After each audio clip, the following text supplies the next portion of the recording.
ஒரு நாளில் ஒரு மனிதன் சுவாசிக்கும் ஆக்சிஜன் காற்றானது 3 பிராணவாயு சிலிண்டருக்கு சமமானவை. ஒரு ஆக்சிஜன் சிலிண்டரின் விலை 700 ரூபாய். ஒரு நாளில் ஒரு மனிதன் ஆக்சிஜன் தேவையானது 2100 ரூபாய். ஒரு மனிதனின் ஒரு ஆண்டிற்கு 7,66,500 ரூபாய். ஒரு மனிதனின் சராசரி 65 ஆண்டுகளுக்கு 5 கோடி ரூபாய். இவ்வளவு விலை மிகுந்த காற்று நமக்கு எங்கிருந்து கிடைக்கிறது? ஒரு அரச மரம் தன்னை சுற்றியுள்ள 1/2 கிலோமீட்டர் தூரத்திற்கு ஆக்சிஜன் காற்றை தருகிறது. நம்மில் மிக சிலருக்கு மட்டுமே மரங்களின் மதிப்பு தெரிகிறது. மற்றவர்களுக்கான விழிப்புணர்வு எப்போது வரப்போகிறது? மண்ணை நேசிப்போம், மரங்களை நேசிப்போம். பாட்டில் எடுத்து விற்க போகிறார்கள் என்று நம் தாத்தாக்களிடம் சொல்லிய போது அவர்கள் நிச்சயம் சிரித்திருப்பார்கள். ஏனென்றால் தண்ணீர் என்பது ஒரு விற்பனை பட்டம் அல்ல என்பது அவர்களின் தீர்க்கமான நம்பிக்கையாக இருந்தது.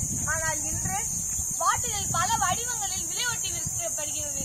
நாளை ஆக்சிஜன் காற்றை கூட பாட்டில் எடுத்து ஒவ்வொரு பெட்டி கடையிலும் விற்கக்கூடும் என்று நான் சொல்லிய போது நீங்கள் நிச்சயம் சிரிக்கத்தானே செய்வீர்கள். ஆனால் இதுவும் நிச்சயம் நடந்து வரும். ஏனால் நமக்கு மரம் என்பது வெறும் பணம் அல்லவா? மரம் என்பது வெறும் மரம் அல்ல, பல்லுயிர்க்கான வீடாகும், ஆக்சிஜன் தரும் வரம். 3ஆம் உலக போர் தண்ணீருக்காகவும் மூச்சு காற்றுக்காகவும் கூட இருக்கலாம். நம் தலைநகரத்திற்கு வந்துள்ள ஆக்சிஜன் சிலிண்டர்கள் நம் ஊருக்கு வருவது மிக தொலைவில் இல்லை மக்களே.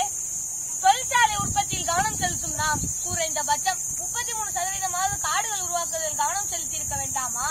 ஒவ்வொரு தனி மனிதனும் இந்த காலநிலை மாற்றத்திற்கு எதிராக களப்பணியை தொடங்கியாக வேண்டும். களப்பணியின் மூலம் மரம் நடுவது, மரம் வெட்டுவதை தடுப்பது